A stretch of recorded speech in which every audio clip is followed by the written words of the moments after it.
சரண் Krishna YouTube சேனலுக்கு உங்களை அன்புடன் வரவேற்கின்றேன். மகா சிவராத்திரி அன்று பசுமாட்டிற்கு இந்த ஒரு எளிய பொருளை வாங்கி தானமாக கொடுத்தாலே போதும், நம் 7 ஜென்ம பாவ வினைகள் நீங்கும். அது என்ன பொருள், எப்படி கொடுக்கணும் அப்படிங்கிறத பற்றி தான் இந்த வீடியோவில் தெளிவாக நம்ம பார்க்க போகிறோம். நம்ம சேனலில் உள்ள வீடியோவை ஃபஸ்ட் டைம் நீங்கள் பார்க்குறீங்க அப்படின்னா மறக்காமல் நம்ம சேனலை சப்ஸ்கிரைப் பண்ணி வச்சுக்கோங்க. நம்ம சேனலில் தொடர்ந்து குலதெய்வ பதிவுகள், ஆன்மீக தகவல்கள் வந்து கொண்டே இருக்கும். வாங்க வீடியோக்குள்ளே போகலாம். இந்த வருடம் வரக்கூடிய மகா சிவராத்திரி 300 வருடங்களுக்கு ஒரு முறை வரக்கூடிய அற்புதமான மகா சிவராத்திரி. இந்த மகா சிவராத்திரி நாளில் நம்ம செய்யக்கூடிய ஒவ்வொரு தான தர்மத்திற்கும் பல மடங்கு பலன்கள் கிடைக்கும். அப்படி அற்புதமான நாளில் பசுவிற்கு இந்த எளிய பொருளை நம்ம தானமாக கொடுக்கும்போது நம்ம தெரிந்தோ தெரியாமலையோ நம்ம 7 ஜென்ம பாவ வினைகள் அனைத்தும் நீங்கும். ஒரு சிலர் வீட்டில் பார்த்தீங்கன்னா முறையாக தெய்வத்தை வணங்குறதா இருக்கட்டும், முறையாக எல்லாமே செய்வாங்க. ஆனாலும் அவங்க வீட்டில் ஏதோ ஒரு கஷ்டம் அவங்கள பின்தொடர்ந்து கொண்டே இருக்கும். பார்த்தோம்னா அவங்களோட முன் ஜென்ம வினைகள், முன் ஜென்ம பாவ வினைகளின் பலன்களை இப்போ இந்த காலத்தில் அனுபவிக்கிறாங்க அப்படின்னு சொல்லுவாங்க. அப்படி நம்ம தெரிந்தோ தெரியாமலோ செய்யக்கூடிய அனைத்து பாவங்களையும் நீக்கக்கூடிய ஒரு அற்புதமான நாள் மகா சிவராத்திரி. அந்த நாளில் பசுவிற்கு இந்த எளிய பொருளை நம்ம கொடுத்தாலே போதும். ஒரு பசுமாட்டில் அனைத்து தெய்வங்களும் சங்கமிச்சிட்டு இருக்காங்க அப்படிங்கிறது பலருக்குமே தெரிந்தது.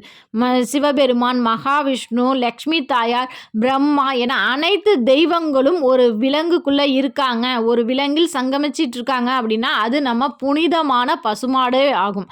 அந்த பசுவிற்கு குறிப்பிட்ட ஒரு சக்தி வாய்ந்த நாளில் ஒரு சக்தி வாய்ந்த பொருளை நம்ம கொடுக்கும்போது நம்மளோட கர்ம வினைகள், பாவ வினைகள் அருந்து போகும் அப்படிங்கிறது எழுதப்படாத நியதி.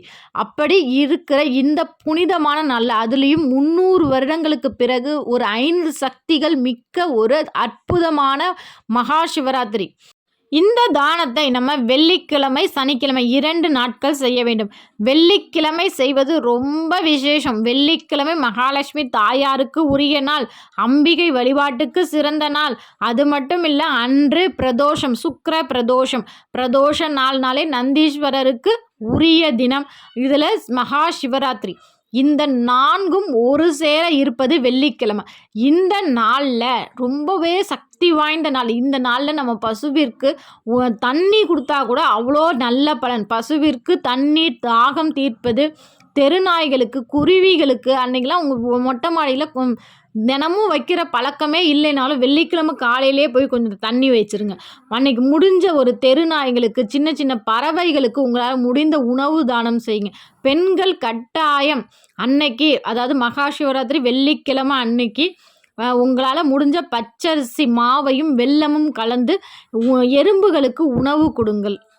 பெரிய அளவில் அன்னதானம் செஞ்சால் தான் நமக்கு புண்ணியம் கிடைக்கும் அப்படிங்கிற ஒரு அவசியமும் இல்லை. ஒரு சக்தி வாய்ந்த நாளில் ஏதோ உங்களால் முடிஞ்ச வாயில்லாத ஜீவன்களுக்கு நீங்கள் உணவு கொடுக்கும்போது அந்த வாயில்லாத ஜீவன்கள் பசியாறினாலே போதும், உங்களோட கஷ்ட காலம் அப்படிங்கிறதுக்கு ஒரு முற்றுப்புள்ளி வைக்கலாம். இந்த சக்தி வாய்ந்த நாளில் நம்ம பசுமாட்டிற்கு கொடுக்க வேண்டிய உணவு என்ன அப்படின்னு பார்த்தீங்கன்னா, பாசி பருப்பு, பச்சை பயிறு அப்படின்னு சொல்லுவோம். அந்த பச்சை பயிறு முழுமையான பச்சை பயிராயும் நீங்கள் கொடுக்கலாம். இல்லை பாசி பருப்பு, சிறு பருப்பு அப்படின்னு சொல்லப்படுற சிறு பருப்பை வெள்ளிக்கிழமை நீங்கள் கொடுக்க போகிறீங்கன்னா வியாழக்கிழமை இரவே அதை ஊற வைத்து, ஊறிய பருப்புடன் வெல்லம் கலந்து நீங்கள் பசுவிற்கு கொடுங்க. இதை வெள்ளிக்கிழமை காலையில் 6 மணியிலிருந்து 10 மணிக்குள்ளே கொடுத்துடணும். அன்று வெள்ளிக்கிழமை மாலை பொழுதில் பிரதோஷ காலம் அப்படின்னு சொல்லப்படுற அந்த பிரதோஷ காலத்தில் பசுவிற்கு வாழைப்பழம் வாங்கி கொடுங்க. சனிக்கிழமை காலையில் இதே போல் நேற்று எப்படி ஊற வச்சிங்களோ அதே போல் சிறு பருப்பை நைட்டே 100 பருப்பு ஊற வச்சுருங்க. ஊற வச்சு வெல்லம் கலந்து சனிக்கிழமை காலையில் 6 மணி 7 மணிக்கெல்லாம் பசுவிற்கு கொடுத்துருங்க. இந்த 2 நாட்கள் மட்டும் பசுவிற்கு இந்த உணவை கொடுத்து பாருங்கள். கண்டிப்பாக நீங்கள் தெரிந்தோ தெரியாமலையோ செய்யக்கூடிய 7 ஜென்ம பாவ வினைகள் நீங்கும். உங்கள் கஷ்ட காலங்களுக்கு முற்றுப்புள்ளி வைக்கப்பட்டு இனி வரும் காலங்கள் அனைத்துமே நிம்மதியான வாழ்க்கை நீங்கள் வாழலாம். நீங்கள் உங்கள் வாழ்க்கையில் யார் யாருக்கு இந்த வாயில்லாத ஜீவன்களுக்கு உணவு கொடுத்துட்ருக்கீங்க, காகத்திற்கு, குருவிகளுக்கு, பசுவிற்கு என்னென்ன உணவு நீங்கள் கொடுக்குறீங்க, அதனால் உங்கள் வாழ்க்கையில் என்னென்ன மாற்றங்கள் ஏற்பட்டது அப்படிங்கிறத மறக்காமல் எங்களோட கமெண்ட் செக்ஷனில் ஷேர் பண்ணிக்கோங்க.